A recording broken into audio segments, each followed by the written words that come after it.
But Alan has never been accused of being a commonsensical guy. And so, you know, he would just give these like really intricate arguments and, you know, involving many theoretical premises for this view. And I thought, okay, this is the kind of view that, you know, really non-commonsensical people have for bizarre metaphysical reasons. And then I went to Britain, and, well, every time I ran into a British person, they would be like, oh yeah, of course, yeah, negative conditionals have no truth, because everybody knows that. It's a commonsensical view. And, you know, what? Yeah. So, and finally Scott Sturgeon just said, look, talk to Dorothy Edgington. It's just commonsensical. And then I would read her, then I started reading her papers and teaching them. And indeed, there was, instead of in Alan's work, you had a lot of sort of theoretical apparatus arguing for these conclusions. In Dorothy's work, you have just sort of, you have the kind of Morean philosophy that is so dear to my heart, leading you to these absurd and so it was particularly rough. So the character of her work she takes as in Al's sort of two conceptions of things. She comes to this conclusion not from considerations of not just from considerations about the world, but from considerations of making sense of our ordinary practice. And so the challenge for those of us who are, those Moreans among us who want to make sense of our ordinary practice is very severe. She is the first female chair in philosophy in Oxford University's 800-year history. And we're lucky and honored to have her here. Jason, kind words. Okay, I'm going to be talking about a puzzle for all theories of counterfactuals, now known as Morgenbesser cases, and I'm going to try to say what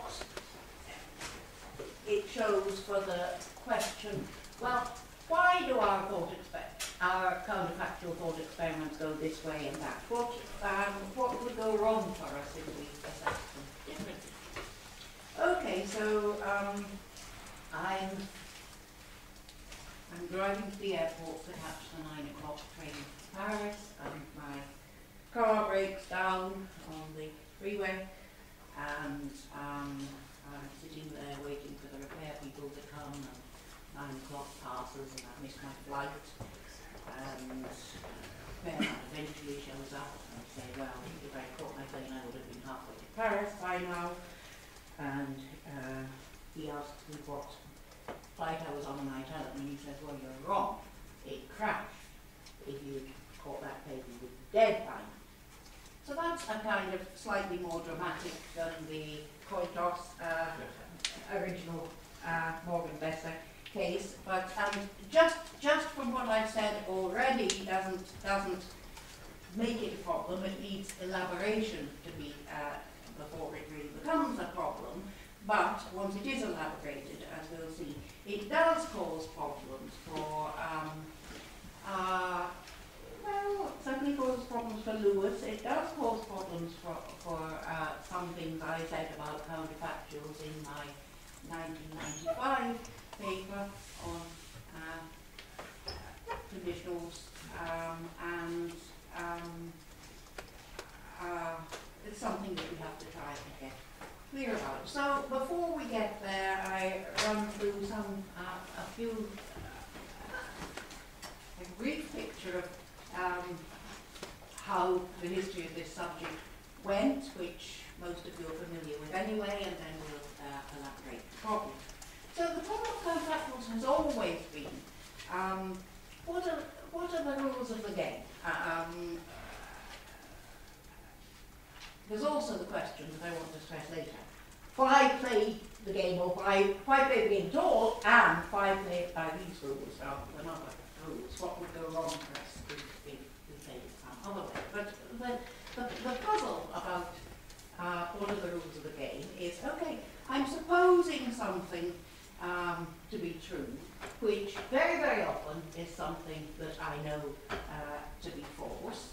And then I wonder whether something else would be true given this supposition.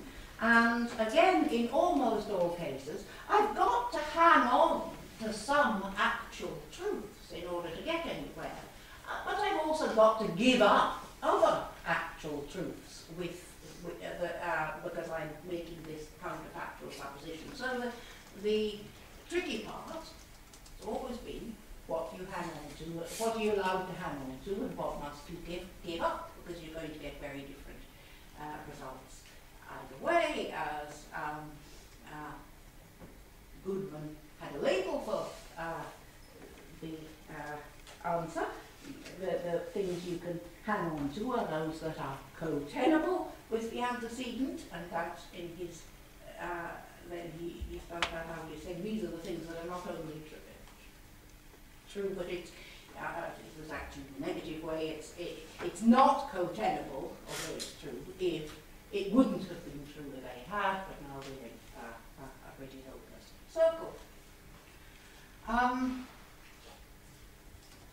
At the beginning, Lewis's theory looked very, very different from Goodman's. The counterfactual is true, the consequent is true at all the closest A worlds, whereas in his book, a lot of readers anyway assumed that it was ordinary common or garden similarity to the actual world that made the worlds close. But it was very quickly pointed out by reviewers and other commentators on the book that this doesn't really work. The question, what is true in all A worlds most similar to the actual world, and what would have happened if A had been true, intuitively can get quite different answers.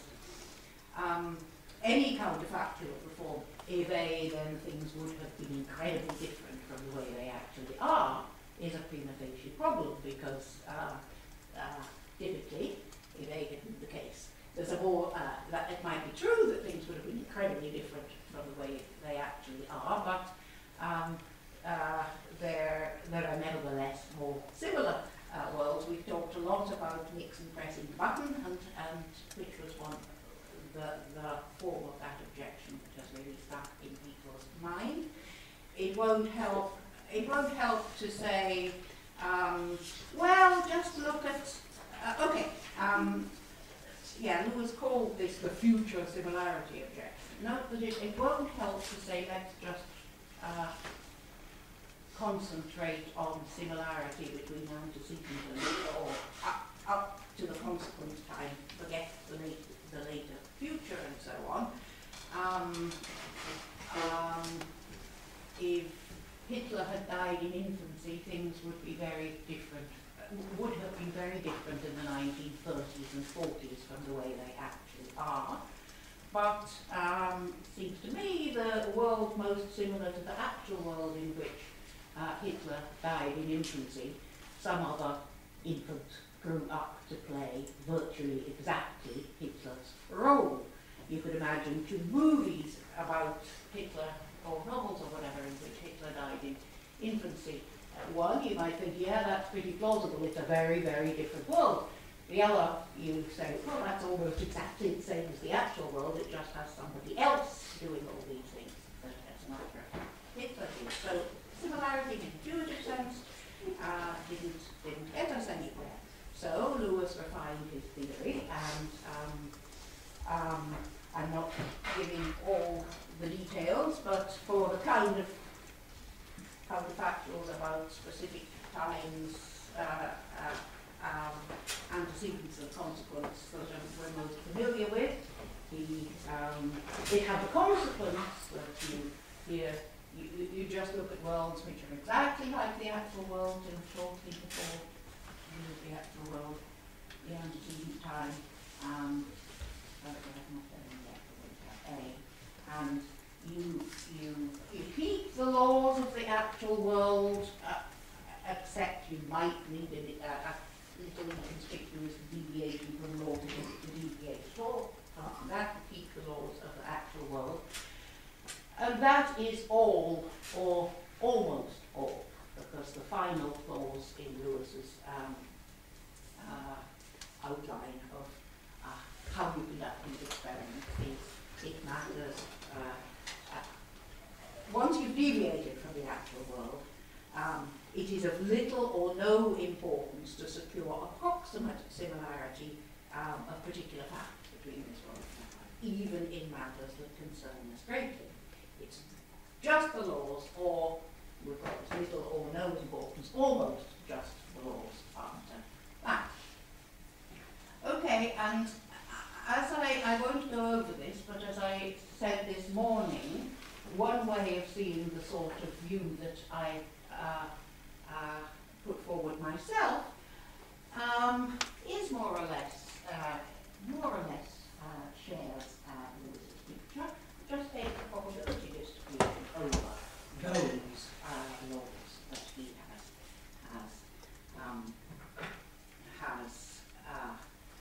those worlds that he has taken to be the relevant ones. Okay, so now let us return to the plane crash. Stipulate that a chance event, not predictable in advance, brought down the plane. Everyone aboard was killed. Indeed, there was no chance after the crash that anyone on board would survive. At the time of takeoff, this plane was not relevantly different with respect to safety from any other normal plane. There was an extremely small but non-zero chance that some such accident would occur, caused by freak weather conditions or freak electrical or mechanical faults or combinations of these, or a freak heart attack or a freak couple of heart attacks on the part of those in control. So is the repairman's remark, if you call that plane, you would be dead, is that correct? Well, it depends. I mean, perhaps not if, for example, some subtle feature of the weight distribution of the plane was played some causal role in the antecedents of the crash, a feature which might have been different if I had been on board. But if, as is more likely, my absence from the plane had no effect on the, as it were, the causal history of the crash, it certainly seemed to be correct. And okay, the first time this appeared in the literature was in a footnote to added in press of a paper by Michael Sloat, attributing this example to Sidney Morgenbesser. It was simply, if I had bet on heads I would have won, said of a presumed indeterministic coin toss which landed heads. Again, to make that watertight, you have to stipulate that there was no causal connection between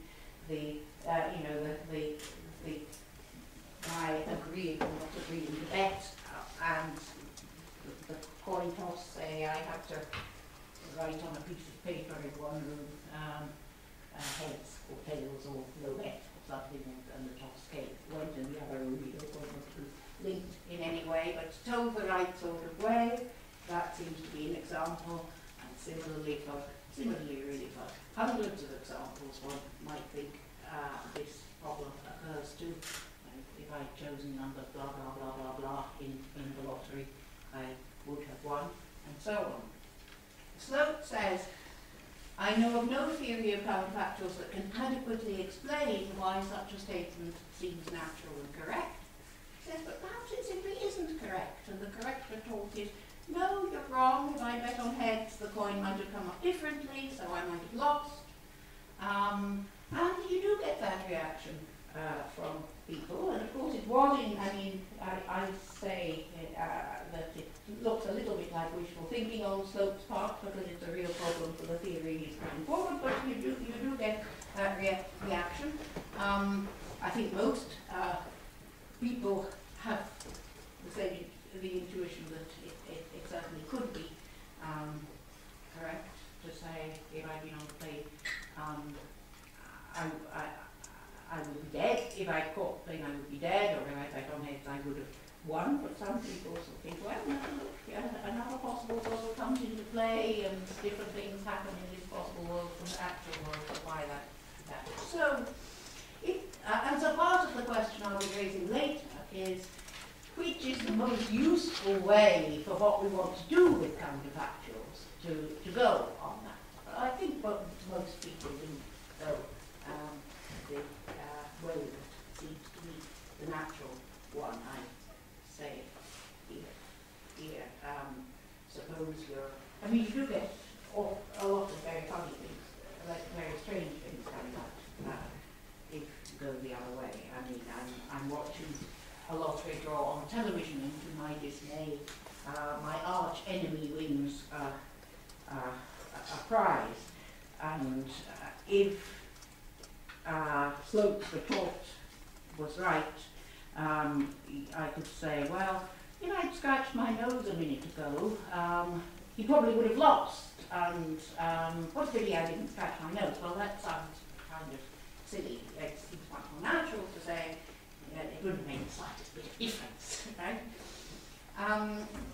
But as I said, it is more interesting than just intuitions to see if we can say why our thought experiments go in this manner.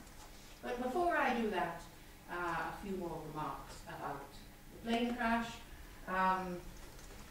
First of all, it's not essential to the story that the crash was such that those on board had a 100% chance of being killed. Perhaps there were a few survivors, perhaps there was about a 90% chance of being killed if on board. Even so, you'll think it's very likely that I would have been killed if I'd been on board, unless you can tell some special story about you being James Bond-like or whatever, having very special powers or survival. And second, I mentioned before, when I said there would be one version of the story such that if I'd been on board, the distribution would have been different, and that might have interfered. There can be kind of mixed cases, such that there could have been interference and there couldn't, and there might not have been, which are worth considering. So we'll go back to the coin toss, because it's the options there are simpler. So the case one we have had already. I declined to bet, it landed heads, and assumed no causal interference, and it's very natural to think anyway, if I bet, I would have won. Case two, there's a cheat around, he's got a little gizmo in the palm of his hand, and when someone bets heads, he passes it, and he presses it, and it sends out a pulse which prevents the coin landing heads. In this case, if I bet on heads, the coin wouldn't have landed heads, you know what to say. Thirdly, there can be mixed cases. We have a more sophisticated sort of cheat. After all, suspicion would be aroused if whenever someone bet on heads, it would land heads. So this one isn't going to press the button all the time, except he doesn't really trust himself to randomize sufficiently, and so the device does it for him. So if someone bets on heads, he always presses the button. 90% of the time it's ineffective, nothing happens, and 10% of the time it prevents it landing heads. So in a case like that, that's a mixed case. If I bet on heads, it's 90% likely that nothing underhand would have happened if I would have won, if the coin did land heads, and there's a 10% chance that this device would have prevented it landing heads. So that's a sort of mixed case. But note that in that too, the way the coin actually landed is affecting the judgment. And finally, it's important to stress the role here of causal independence, and not just statistical independence. So as a sort of fantasy, imagine that the crash had this genesis. The devil spins a spinner which has a 1 in a million chance of landing in the space marked crash. So it does land there, and there's a crash. If I caught the plane, I would be dead. Now, suppose the devil has two identical spinners, and some rule for using them such that he would have spun the other one if I'd been on board. Like if there's an even number of people on board, you spin this one and it'll number that one. So in that case, although the chances are initially just the same, if I caught the plane, very probably it would not have. And the problem for any version of the standard view is that things along here, Lewis had the future similarity objective. We're just interested in the laws, or virtually just interested in the laws from this case. Things later than the antecedent are sometimes play a crucial role in the assessment of counterfactual.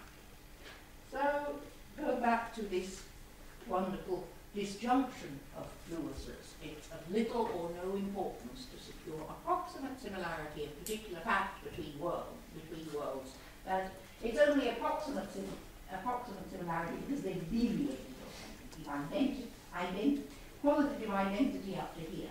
After here, they're just going to be approximately similar, and that of little or no importance.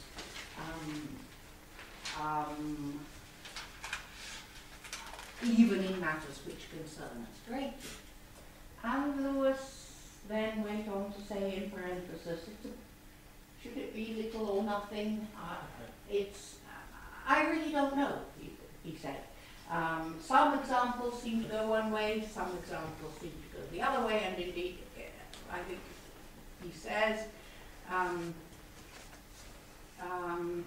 well, I think it's a good question whether approximate similarity of particular facts should have little weight or none. Different cases come out differently, and I would like to know why. He mentions Tichy, and he also mentions Jackson, giving cases which appear to come out right only if approximate similarities count for nothing, but Morgenbesser has given a case which appears to go the other way, and so that's all he says. He says about the problem. We've had several times the Tichy example when he goes out and when Fred goes out and it's raining, he always wears his hat. When he goes out and it's not raining, it's around 50-50. Whether he wears his hat, today it's raining and he took his hat. We don't want to say if it hadn't been raining, he still would have taken his hat because that values you a little bit of similarity. That's the case for saying nothing. And we've seen the Morgenbesser case, which goes the other way. And indeed, there are, when you think about it, there are zillions of examples that seem to go the second way. If I got up 5 minutes earlier, the result of the Australian general election wouldn't have been any different. If I bought these shares a year ago, I would be rich, and so on and so on. I pick a coin from a bowl of coins, toss it, and it lands heads. It'd be wrong to say that if I picked a different coin, it too would have landed heads. But it seems absurd to deny that if Frank in Australia had scratched his nose a moment or two earlier, the coin I picked and tossed, which actually landed heads, would still have landed heads. And the difficulty is distinguishing these things. So here's another pair. Guerrilla warfare in an imaginary country. The guerrilla leader is hiding in a certain village. These devices are, government troops have a range of missiles aimed at the village.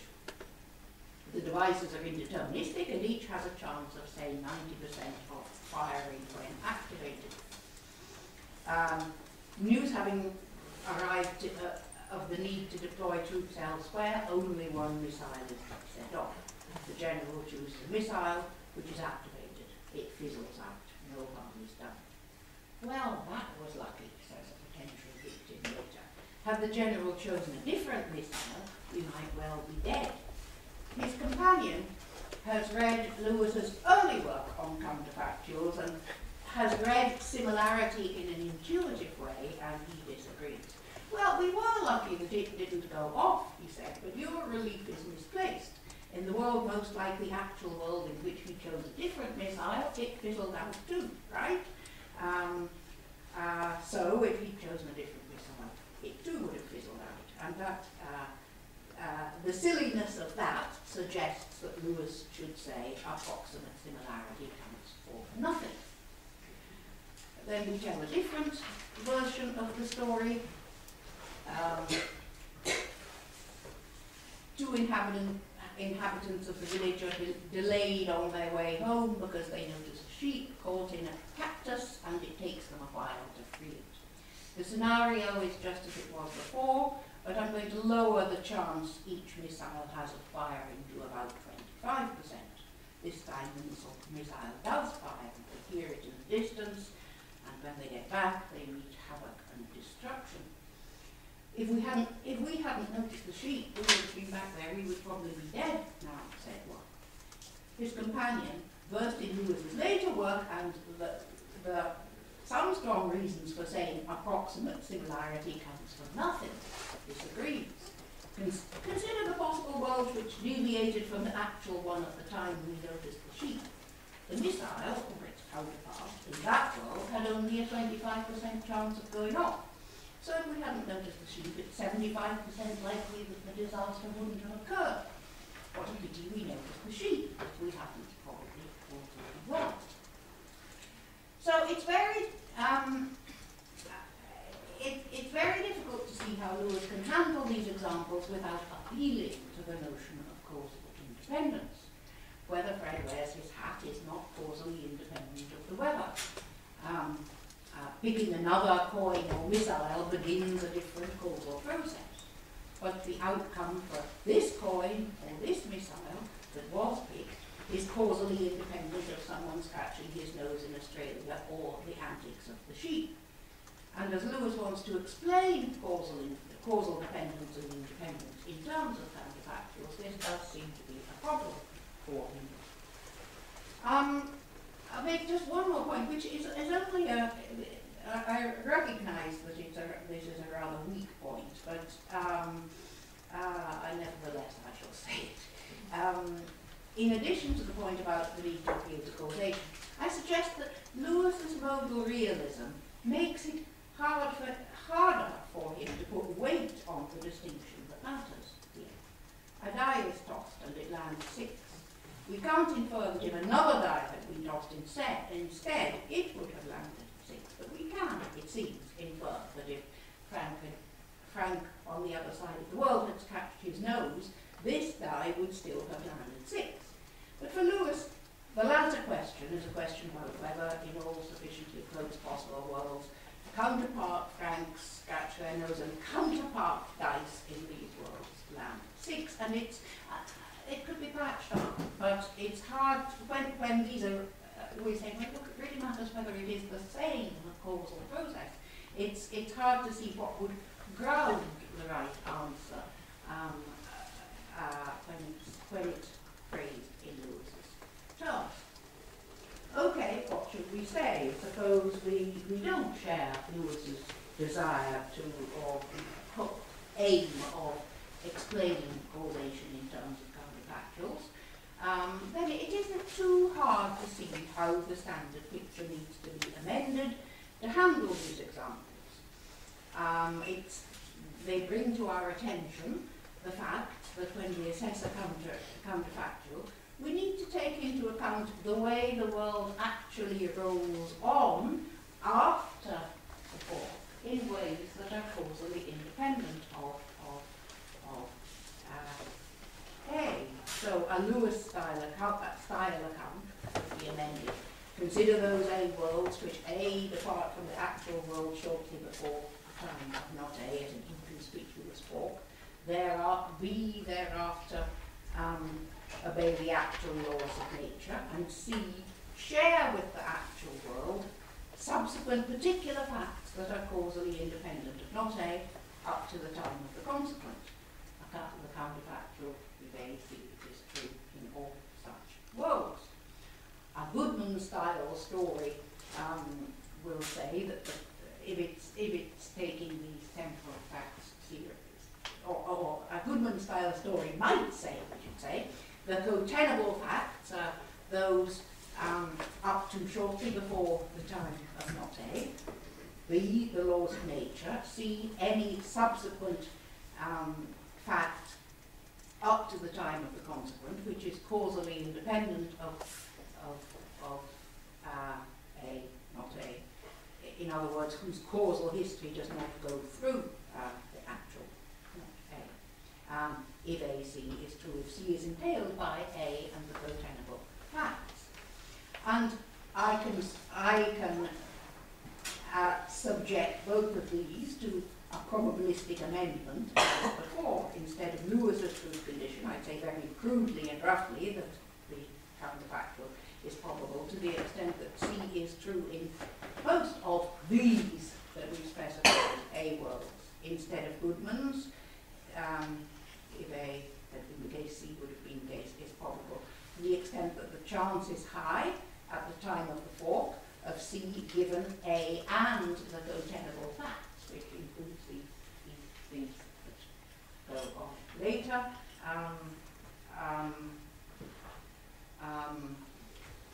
The objectively correct value to assign to such a counterfactual is not, or not always, the conditional chance of C given A at the time of the fork, as I tended to assume earlier, but the conditional chance at that time, at this time here, of C given A and S, where S is a conjunction of those facts and these things up here, under S. Those facts concerning the time between antecedent and consequent, which are A, causally independent of the antecedent, and B, affect the chance of the consequent. Okay, at first sight this does look like a rather strange probabilistic animal, but it's a genuine conditional probability. Think about it this way, go to the time just before, just before here, and consider the chance of C given A. So there's this future of branching paths, some of which lead to C and some of which lead to not C, and with other possible intervening events along the path. For any actual fact S, causally independent of A, which affects the chance of C, that's how it would look. That's like beforehand. Very low but non-zero chance that if I catch this plane, I will be dead. I will be killed. But then in assessing the counterfactual, sorry, maybe I've run ahead. For any actual fact S, causally independent of A, which affects the chance of C, cross out the not S paths and recalculate the chance of C given A on that basis. At the time of the fork, when there's still some small chance that I catch the plane, the chance of a crash is very low, and hence the chance that I will die if I catch the plane is very low. I miss the plane, there's a crash, which is causally independent of my presence or absence from the plane. In assessing the counterfactual, if I caught the plane, I would have died. We now eliminate the no crash paths. The relevant chance is the chance at the time of a fork that I die, given that I catch the plane, and given any subsequent relevant causally independent facts. That is the fact that it crashed, and this chance is very high. And I've got a picture of that, but I won't bother with that. So what happens, you might ask, to the relation between wills and woulds that I'm rather partial to? The relation between forward-looking will conditionals and retrospective would conditionals on this amended rule. With hindsight, I think that if I caught the plane, I would have been killed. If I bet on heads, I would have won, but there was no reason to think beforehand that if I catch the plane, I'll be killed, or if I bet on heads, I will win. Consider this, however, about the plane crash. A friend has a very powerful hunch or has some erroneous reasons for thinking that the plane will crash. Don't take it, he says. If you catch that plane, you can kill it. I shrug this off as irrational advice, which it is. I miss the plane. It crashes. My God, he was right, I say in hearing. If I had caught the plane, I would have been killed. Similarly, if someone tells me that if I choose ticket number 65879, I'll win. They saw it in a dream or something like this. And if I bet on heads, I'll win. Or if I buy these shares, I'll become rich, and so on. Even if not rationally grounded, these unfulfilled conditionals are vindicated. The case for the temporal relation between wills and would remains. One is right if and only if the other is. The hindsightful counterfactual vindicates the earlier will, even if it wasn't justified at the time. A little earlier, it was, I think Barry said on Dorothy's view, it's the indicative that wears the pants, and it usually is, but in this case it's the other way around. And maybe it normally does, but in this case it's the counterfactual that trumps the indicative. We're familiar with the thought that rationally held beliefs may turn out false, and conversely, something which there's no reason to believe may turn out true. The right belief admits of two readings, rational belief and true belief. And if that were my story, there would be no novelty or mystery. But that's not my story. Counterfactuals, like other conditionals, are believed to the extent that a certain conditional probability is judged to be high, and that's not the probability of the truth of a proposition. The right value to assign to them is given by a certain conditional probability, not a truth value. It may be 1 or 0, but it need not be. We had before as well, the fraudulent fortune teller gazing into her crystal ball says, well, it's not altogether clear, but I'm pretty sure that if you fly this week, you'll be killed. I miss my plane, it crashes. About 90% of those on board are killed. My goodness, she was right, I thought. It was very likely that I would have been killed had I caught the plane. Lucky guesses are sometimes right, and this was one. The value to be assigned to the hindsightful counterfactual trumps the most rational value. It's sort of the end place of assessing this conditional. Again, as I've said before, probabilities are always changing, and we're looking for when they settle down to an end point. And this, they don't always settle to an end point at this point here, but they seem to have settled to an end point by the consequent time, at least. But you have to build causal independence in the story. The value to be assigned to the hindsightful counterfactual trumps the most rational value to be assigned to the forward-looking indicative. The chance that C given A beforehand provides the best available opinion on whether C is X, but it can be overturned by subsequent events not predictable in advance. Okay, now I turn to the other side of what I want to do. If you like, what are counterfactuals for? I mean, as I say, some people's intuitions go the other way on these examples.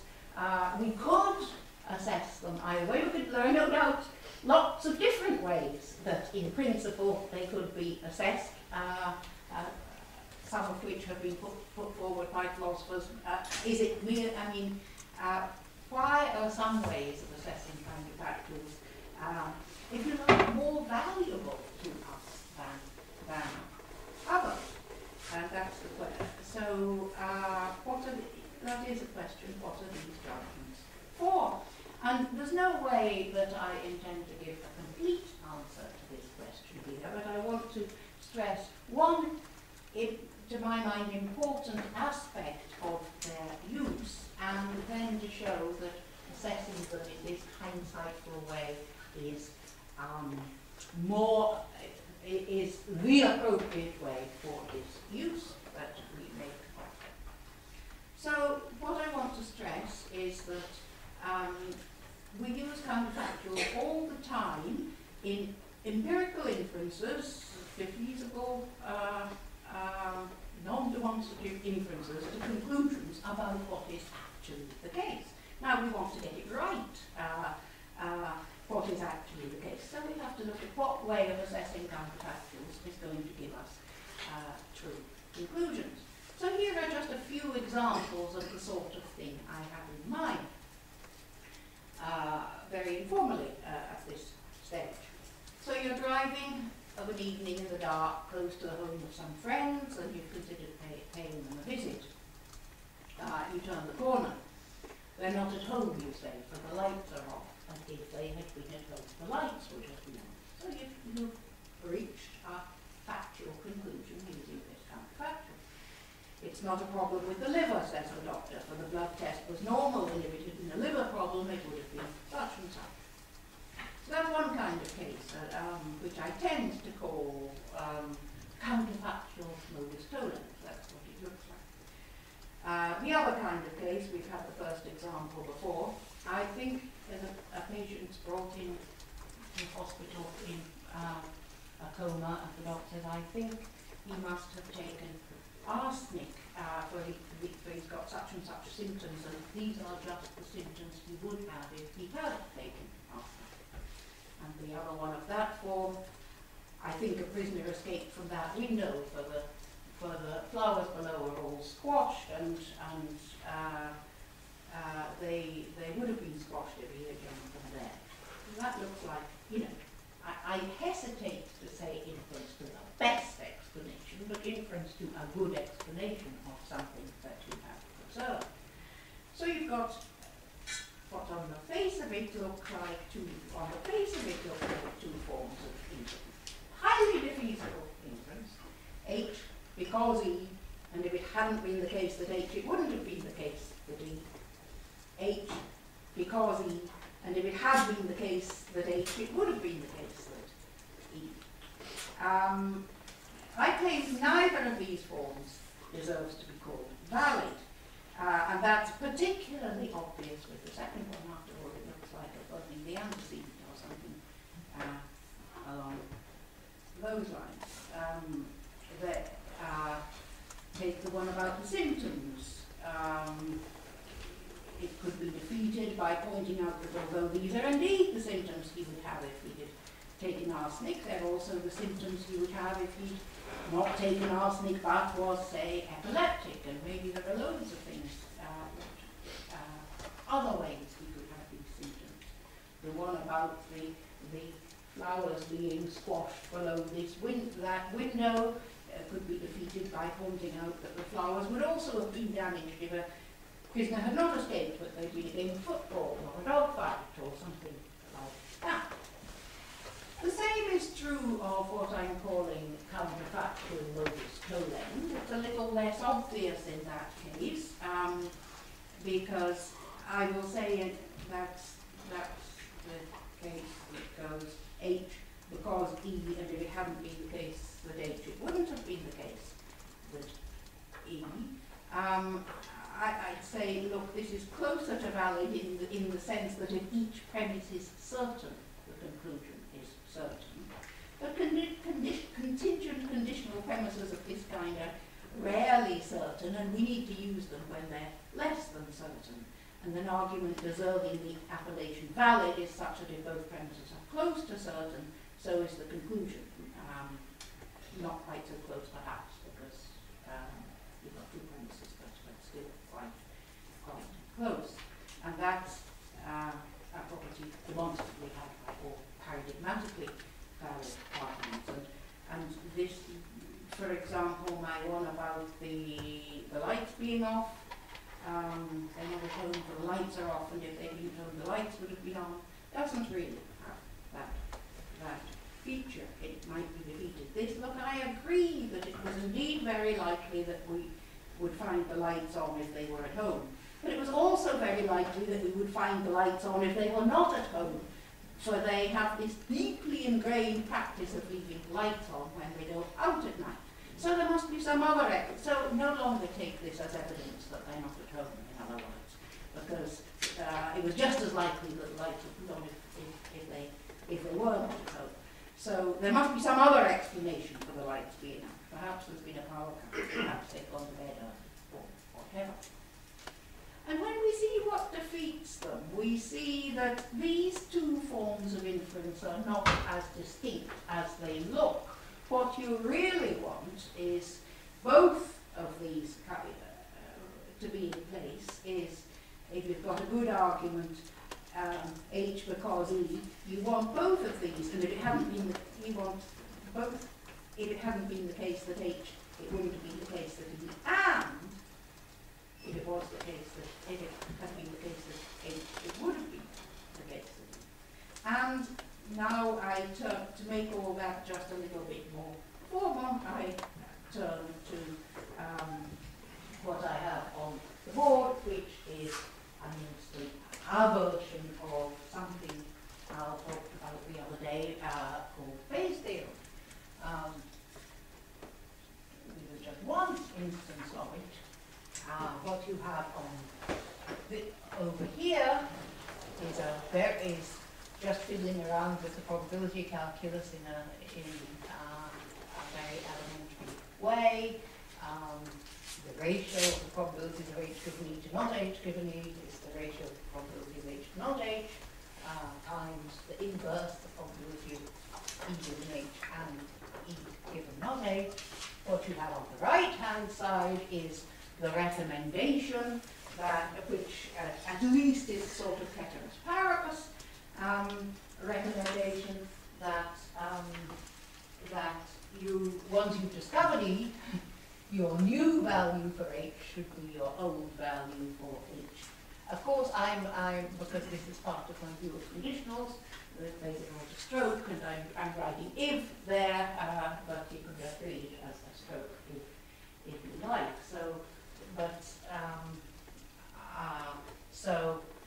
so what matters for, and I'm just considering the case where you've got H and not H here. You can have any two hypotheses here, H1 and H2, so I'm just considering a special case. And what it tells me is what I should now think of the relative merits of H and not H. Depends both on how what they were before, and also on this magic factor here, how likely was it that I would get E if H is true and if not H is true, and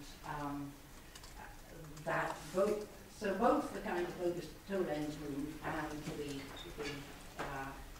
what I call inference to a good explanation move come in there. And notice those woods that in the way I explained it. I've got this information. How likely is it that E would be true if H were true and if not H were true? And I'm saying that is a very important in inference kind of counterfactual judgment. Right. And the equation, this equation also makes clear another way the inferences may be defeated, which is like maybe I do have E is much more given H than it is given not H, but maybe that's not, doesn't make me believe H because this was very, very low before.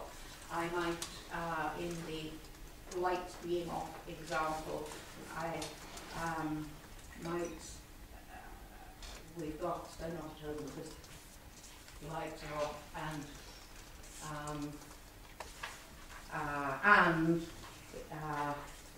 if they'd been at home, the lights would have been on, and which I think is probable, and if they hadn't been at home, the lights would not have been on. Let's grant that as well. But if I make H very, very improbable and say something like, but they're always at home at this time, or, well, they promised that they would be home. This is so low that these facts don't do very much for that. That's another way in which the inference could be defeated. So principles like the one I have on the board are sometimes called principles of updating. How I should now update my relative merit, my relative values for this, the hypothesis they have at home or patient with arsenic or whatever in the light of my new information.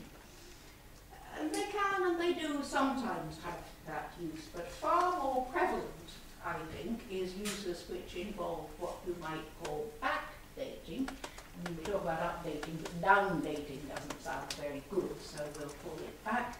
Backdating. To use them in the updating way, this is how my beliefs work. Now I must already have been thinking, you know, I must already have opinions about how likely it is that I would see this or I would get this information before I actually got it. I already have these earlier values. But that's very, very artificial. It might be all right when you're about to do an experiment and you know the range of possible outcomes that you're going to get and you've got probabilities for them. But in ordinary life, we continually see, hear, read in the newspaper and so on, things which we didn't anticipate the possibility of coming across. It's not that they're terribly unusual things, they're just things we haven't thought about.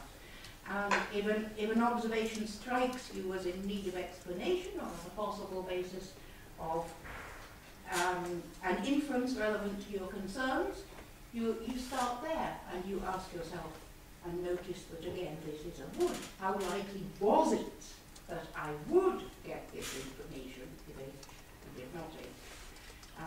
Your present would-haves record your present opinion about the acceptability of an earlier will, which I said before, incidentally, may even concern the time before you were born. So we need, for the empirical inferences we make, not only judgments to the effect that such and such is more or less likely, but judgments that such and such was more or less likely, or likely given something else. That it was more or less likely that it would come about given various hypotheses. We don't fully characterize a person's epistemic state by their present degrees of belief. One could, if something is or isn't likely, we couldn't do much by way of empirical inference without these judgments about that what I'm now certain does obtain, on the basis of my senses, say, was unlikely to obtain on certain hypotheses and likely on others. And of course, we should do our best to get such judgments right. But if this is what we do in explaining and drawing inferences from what we see and hear, of course we'll use hindsight. And so my final example is meant to illustrate that. It's in some ways a little bit inspired by an example that Goldman used when he was talking about causal theories of knowledge, things, but that's sort of incidental. So, a long time ago, a volcano erupted. It was, this was a slow eruption with the lava creeping onward slowly. At the time that it erupted, it was very likely that the lava would eventually submerge Valley A and where are we? So here's the volcano. This is something like that.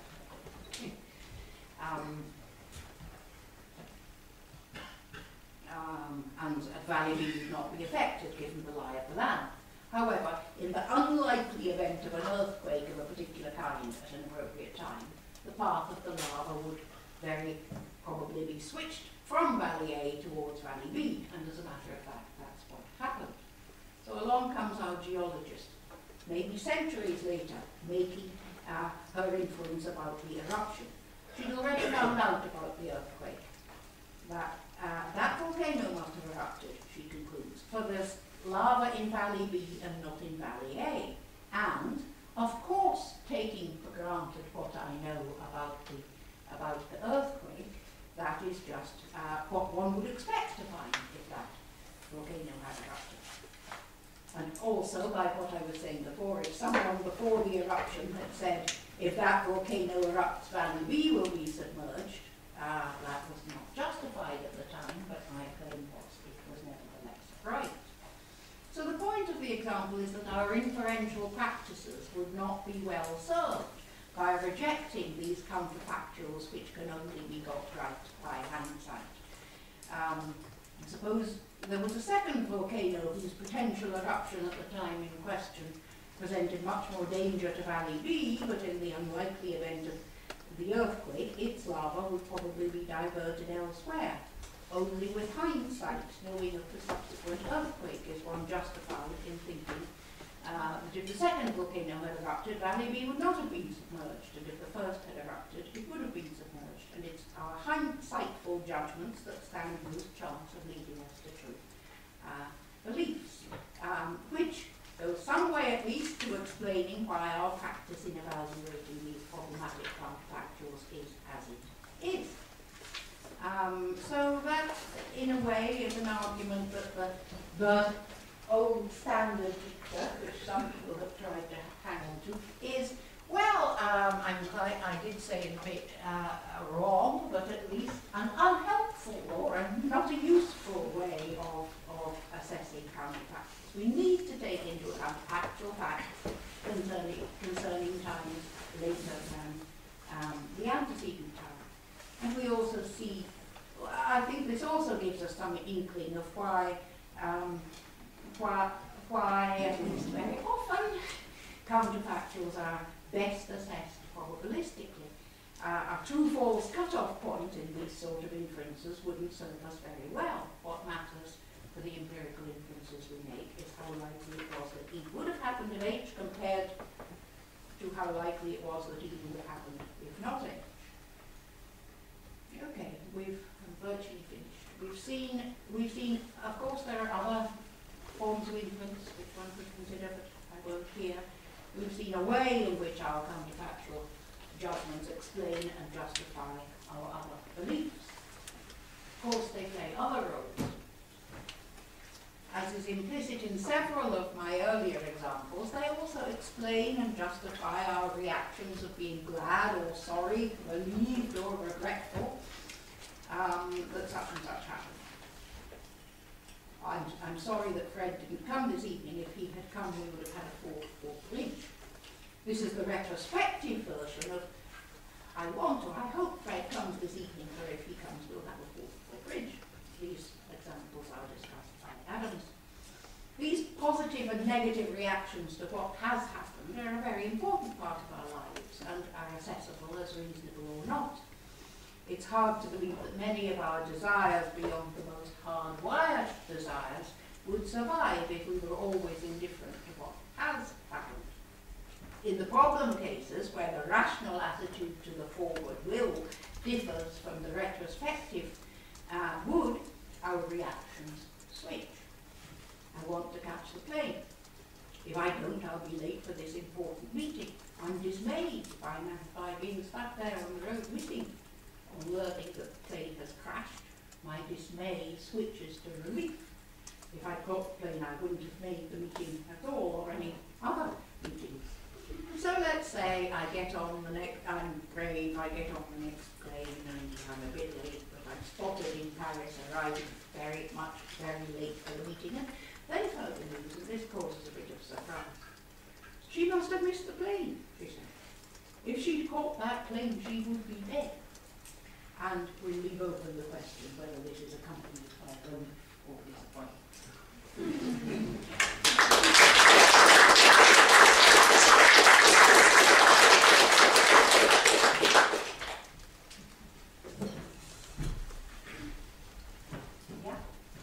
Okay, so I'm going to relay an example which was, I think, belongs to some philosophers in Oxford, maybe John Hawthorne, maybe Tim Williamson. It's on the relationship between counterfactuals and future-looking indicatives. And that example is something like, if I'd caught the plane, things would have been quite different from the way they actually are, or the way they actually turned out.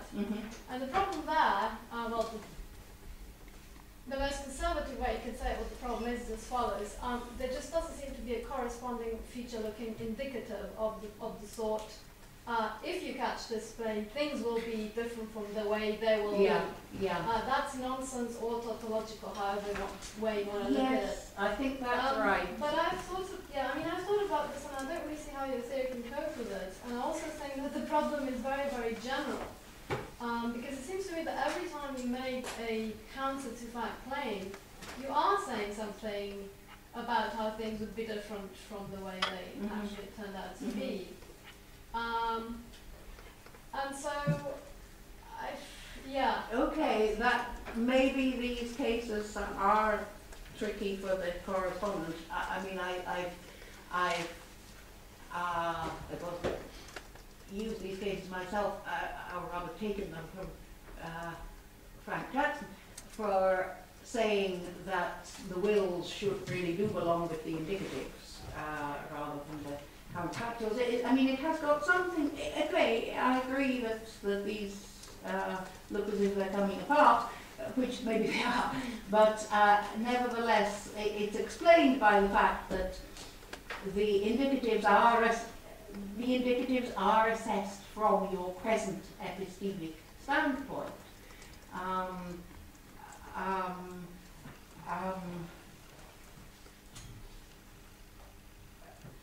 If this, so I'm never going, and antecedents have to, antecedents are being treated as epistemic possibilities, and so I think, again, not, I believe Edmund has disagreed with the judgment, but I know given that, I mean, I think he says you can say, if it rains, things will be different than the way they actually are, but let's put that aside.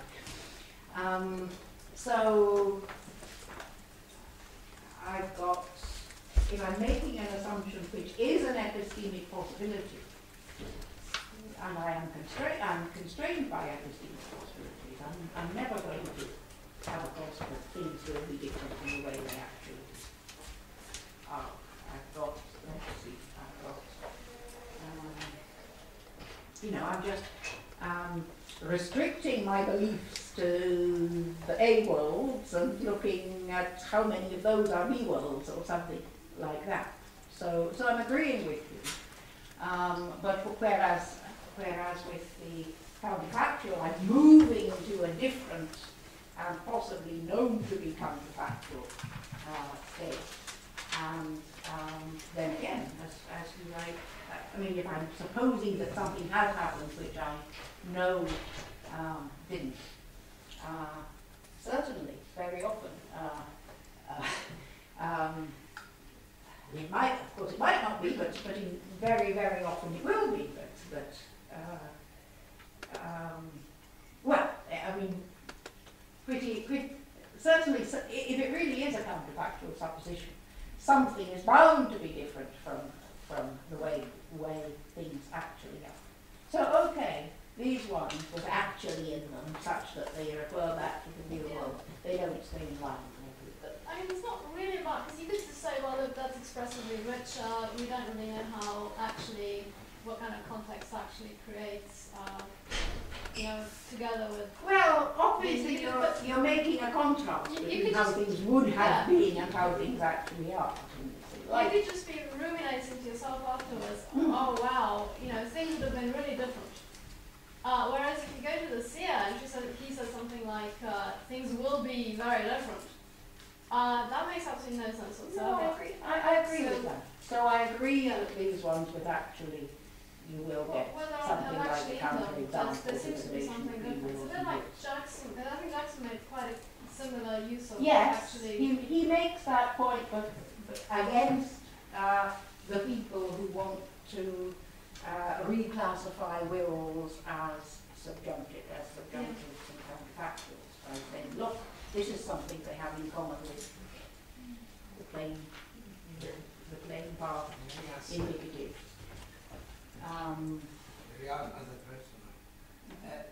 According to you, the distinction between indicative and counterfactual conditions is a cut distinction, or there are borderlines in conditionals? I haven't thought of it that way. Do you have any examples of borderline conditionals? No, I have no example, but I'm suspicious of every cut distinction, because always there is a grey. Well, I share that general, very often, that general feeling, but I don't think I've come across area, things that I want to. Well, of course, some people.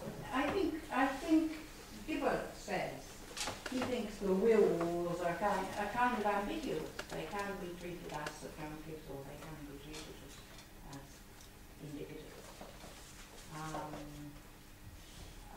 So that would be a kind of, well, that's different from borderline, but I tend to think that in English the presence of would is a pretty good, pretty clear guide. There will be some that it doesn't make any, arguably anyway, it doesn't make any difference whether you say if it rains you'll get wet, or if it were to rain you would get wet.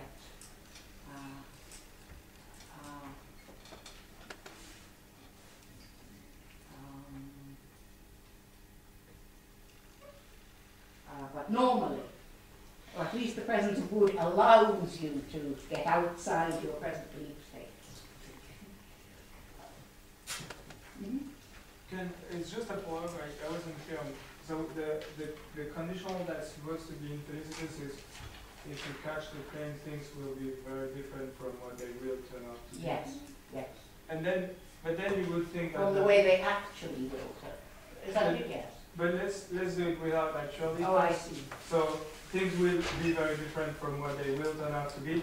And it looks like the corresponding would be things would hurt. So if you caught the plane, things would have been very different from what they would turn out to be. And that's both of those are as simple. well. Both So of it those looks have like both of those have contradictory consequences. yeah. Right. So then no it would problem. seem that so yeah, maybe you can even with actually you can have a non-rigid actually and say something like things would be very different from what they would actually be, and that would be just as infelicitous as the corresponding indicative. You could, but we're supposed to treat the Yeah, actually the dominant as, reading of well, actually as- presents That's a piece of theory. It I is. mean, It is a piece you of can argue theory, that in but- English it's not. but you nevertheless can get a reading. If this had happened, things would be very different from the way they actually would be. There's certainly a reading of that which that's true. Sure. Or Williamson has examples like if you'd been undernourished as a child, you would be shorter than you actually are. Yeah, but you have to use law. You can say you would be, but you you would be wouldn't shorter say than if you you- would actually. If you were undernourished as a child, you are shorter than you actually are. That is that. Also, you are, if you had been undernourished as a child, you would have been smaller than you actually would have been. It's equally. Yeah, that's my point. It seems like Julian's point, right? So you can use actually I what see, would, but I when you see. do it doesn't mean what I see. Williamson says it means. Yes, okay, okay, yes. Just a finger on this discussion. It seems like the operative thing going on is switching moods. It has nothing to do with word action. So you say, if I had eaten more weeds, I would have been taller than I am. So there's Okay. no, it's just that you're, because am is indicative. Okay, But yeah. good. And yes. then the challenge is for you is just to do the grammar. That's challenge for everybody. Oh, okay.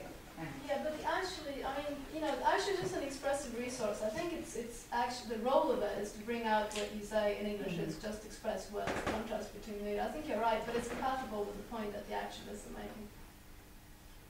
There's no contradiction. Well, it's just that you can use, like Bob and Julian said, you can use it actually with this adjunctive mood, and then just actually seems to be a bit of a distraction. But it's Okay. kind of an, But still, actually conflicts with, that is the kind of analysis that the Williamson line is taken for granted.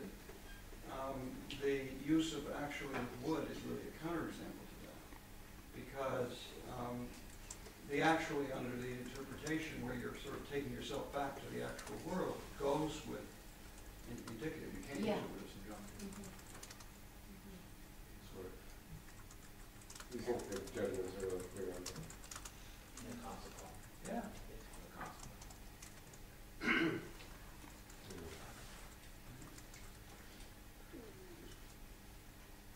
So you are saying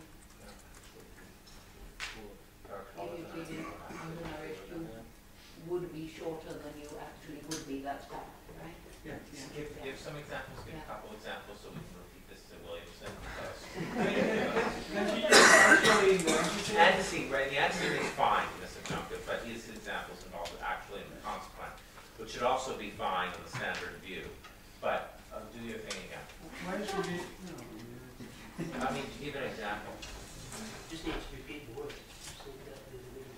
it's too complicated, it's a digression. Right. Yeah. Something different, going back to the way you motivated having the requirement that processes causally independent of the small change we need to have A happen or not happen should occur the same way. Yes.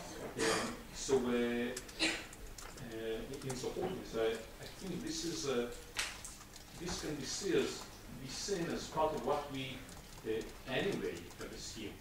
We first require that the laws of nature would remain the same, apart from if unavoidable a small change, a small deviation around the time of A to make A happen.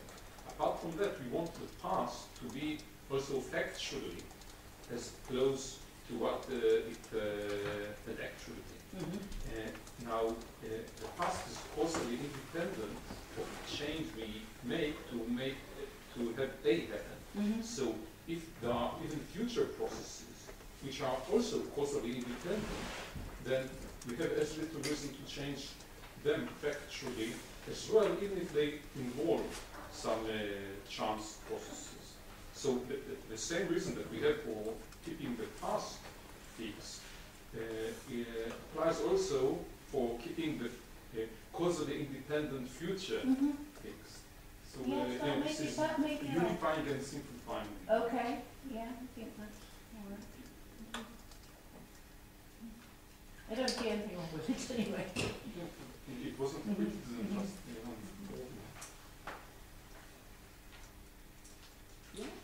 So just to get straight on dialectic of the Anderson kind of example, the arsenic example. So I take it, is this right? Something like this is going on. If you were to take your actual probability function, then the probability of arsenic on the condition of symptoms being as they are is the same as, because it's one, symptoms being as they are. But I want to make a claim that goes beyond what I can claim by saying if. So I say, I sort of go to use the subjunctive to take me back to a fallback epistemic position, which is like subtract my knowledge of the symptoms. Indeed. And in that backup, sort of weaker or less committal probability, I'm willing to give very high probability to if arsenic, then symptoms. And then I also consider then, well, what are some alternative things? And that will determine what is my backup probability for symptoms. And if that's the only explanation I can think of, then it'll be very close to my probability for arsenic. And so we get a high probability put by Bayes' theorem for if arsenic, then if symptoms, then arsenic. I think and so then I say, well, this backup probability is the one I can conditionalize from. So I see my actual probability as being conditionalizing on symptoms, being gotten by conditionalizing from symptoms on the backup one. And so now I get high probability for arsenic in the symptoms. I think that's right. I think that's right. Yes, I think it's interesting that to look at these, which those kind of subjunctives as well, where you're arguing for the truth of the antecedent, because you're still assessing it not from your present antecedent perspective. You're still shifting away to a hypothetical perspective such as you don't know. Good. That's very. Lee, Okay, just 3 reasons why causal independence isn't quite. oh dear. I mean, it doesn't really matter to you. So take a true subjunctive where the antecedent is causally relevant to the consequent. So in that case, corresponding indicative. Either indicatives where the pants, given that you say indicatives are true, in that case, subjunctive is, or the subjunctive where the pants, in which case that's going to be false, the indicative where the and you're not saying that, so the subjunctive ought to be true as well. Can we put a moratorium on Yeah, the wearing nobody of should pants be expression? using the expression wearing their pants. No, okay. Another case is where the antecedent can only kind of increase the chances of the consequent happening, but the consequent already did happen. So I've been bitten by a snake, and improbably my body fights off the poison. But there's an antidote available. If I hadn't taken the antidote, I still would have survived. I want to say that might be true. My body's fighting it off is causally independent of taking the antidote. But yet, taking the antidote is causally relevant to whether you survive or not. So it can't exactly be causally independent. Then the third case, you want to say, kind of in Morgenbesser cases, if you bet the coin would have landed heads, still that's kind of underwrites the Morgenbesser. And it's not the case that if you bet and I didn't toss the coin, it would land heads.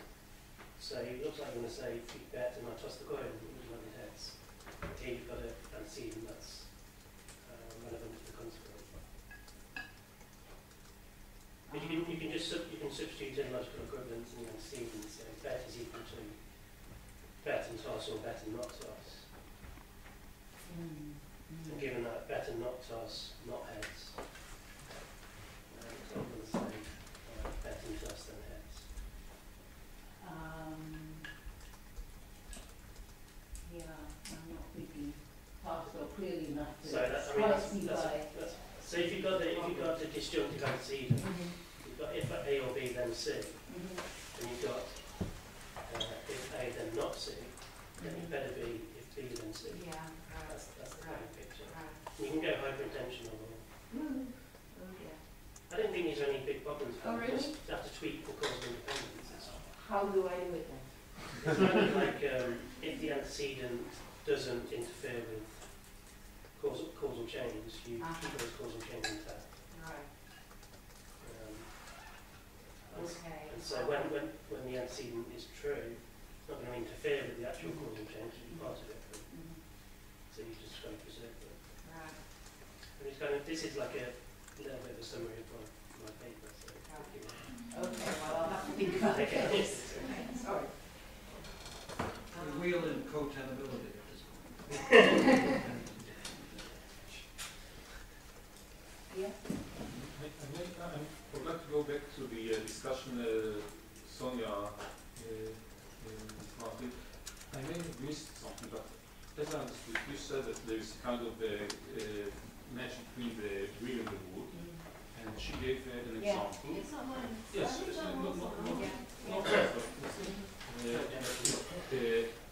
it doesn't make sense to say if I catch the boat, things will turn out to be very different from the way they will turn out to be. Yeah. But it does work with the wood. But as I take it, the wood version would be if I had taken the boat, things would have turned out to be very different from the way they would have turned out to be. And that makes as very little sense as the indicative.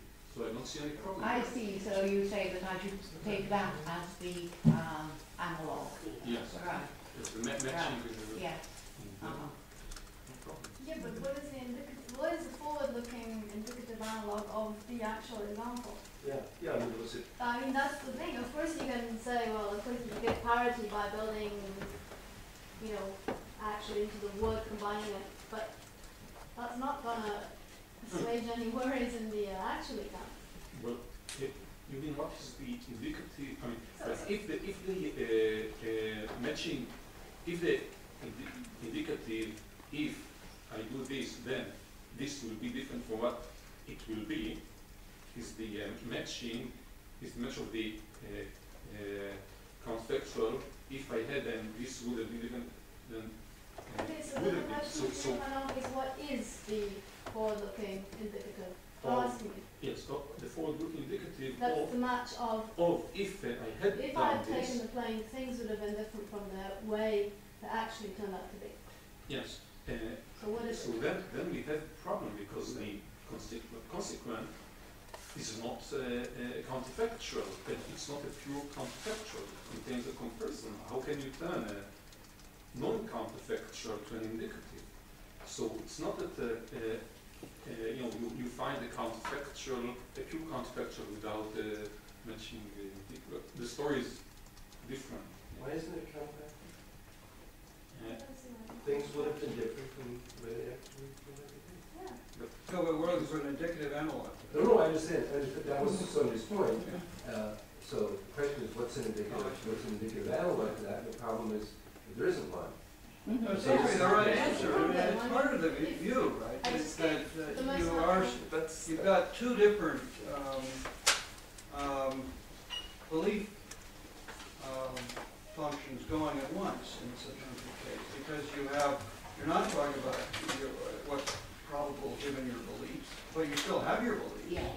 And so one of the roles of the word actually is to, even when you're in the context of one, to bring you back to the other. So you say, is there any analog of that when you've only got one going? No, Right. because you can't bring yourself back to where you already are. Yeah, okay, that's good.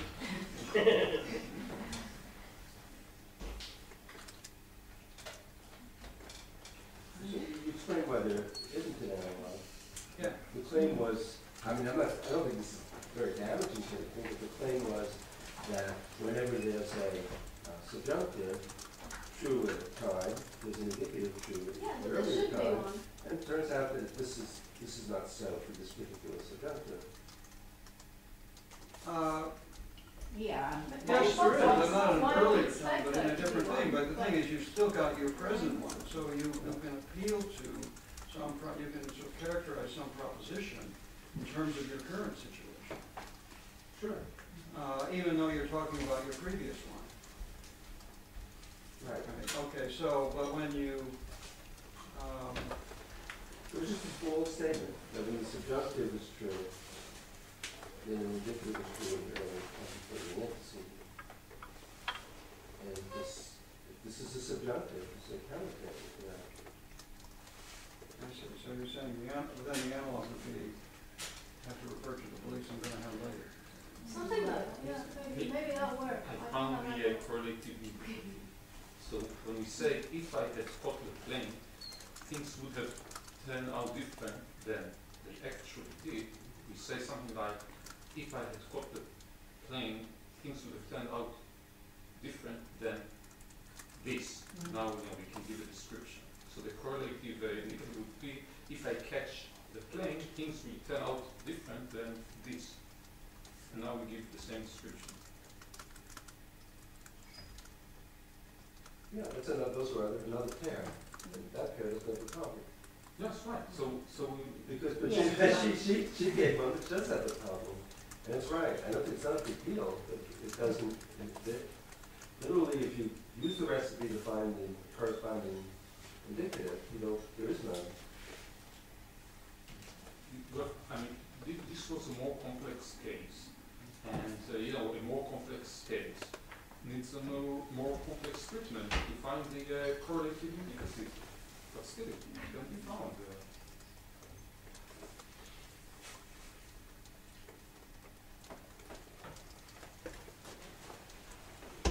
I mean, I guess you can say something like, if you catch the plane, things will turn out to be very different of what they would turn out to would. So you would have to go. I mean, it's possible to set up then a temporary context with a distant situation and convert that to the distant one. So that would be the reverse process, but it's a bit more difficult because you have to That's set right. up the alternative situation. Did you have a question? Oh, it was- Yes, okay. Yeah? Just a question about, I think Bob said something about subtracting your knowledge of the symptoms. Yeah. I was just wondering how that would work with probability functions, because there's lots of different probability functions such that when you conditionalize them, you get to the same sort of endpoint. So when you try and go backwards, which one do you? Yeah, go well, that's backwards a to? good question. It's kind of easier when it's the real counterfactual case. We've got some idea of where we have some. We concentrated on that case. Intuitively, you just go to a hypothetical situation where you have not observed these symptoms and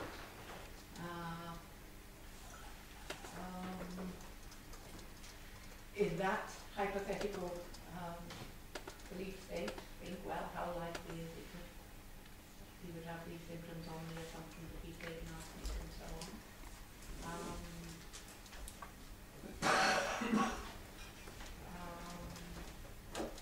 Okay. Don't do anything too radical.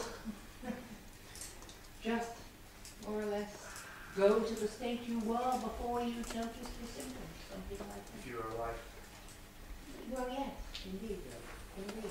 or maybe just before you learned about it. So, yeah, I guess. Yeah, you think so. No. Okay. I mean, one's inclined to say minimal change after one knows that. I mean, it does look like there's something like a Lewis-like or Strasser-like maybe, but I mean, nested fallback position. So you say, well, there's a natural fallback position when I subtract, but there's no sort of, the way there is with addition when you intersect, there's no natural way, just the point Lewis made with respect to permission. So it's like saying you're permitted to do something that you previously weren't permitted to do. Say, well, subtract for the moment hypothetically your belief, and you got to go to some fallback position, but the story requires there to be some way to do that, and that looks like something like the machinery, the similarity machinery. I might just add this problem is familiar in the problem of old evidence. And one approach to that is subtract your certainty of the evidence. And now in that stage you get confirmation of the hypothesis that you don't get if you're certain. See the analogy? Right. This is the housing type approach. And it might be related to the memory loss and the cases as well. What do you do when you forget something that's kind of like that?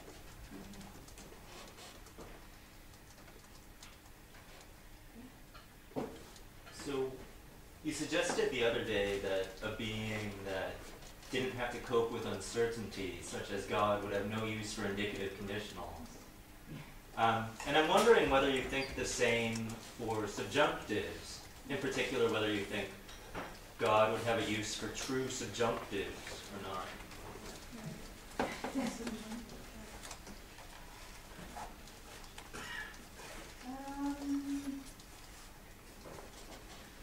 It's a good question, and I haven't really thought about it. On the face of it, one's inclined to think that they not instinctively inclined to say yes. Well, let's see. I mean, yes, but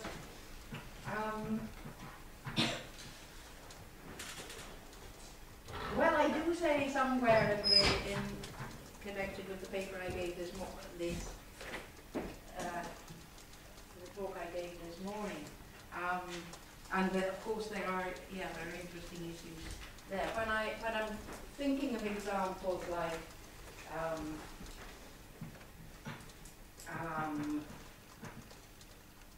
95% of the red balls have a black spot.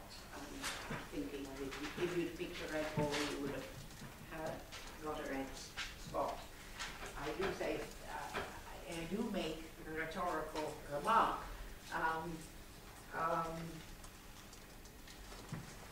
Could God know whether I would have picked a red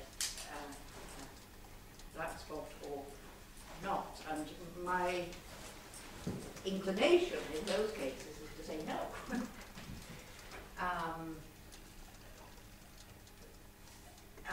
Either we're working under indeterminism or we're working, but let's say we're working under determinism, but then you need some sort of departure from the past and the laws when you're thinking. Suppose I had picked a red ball. Is there a fact of the matter that even God could know about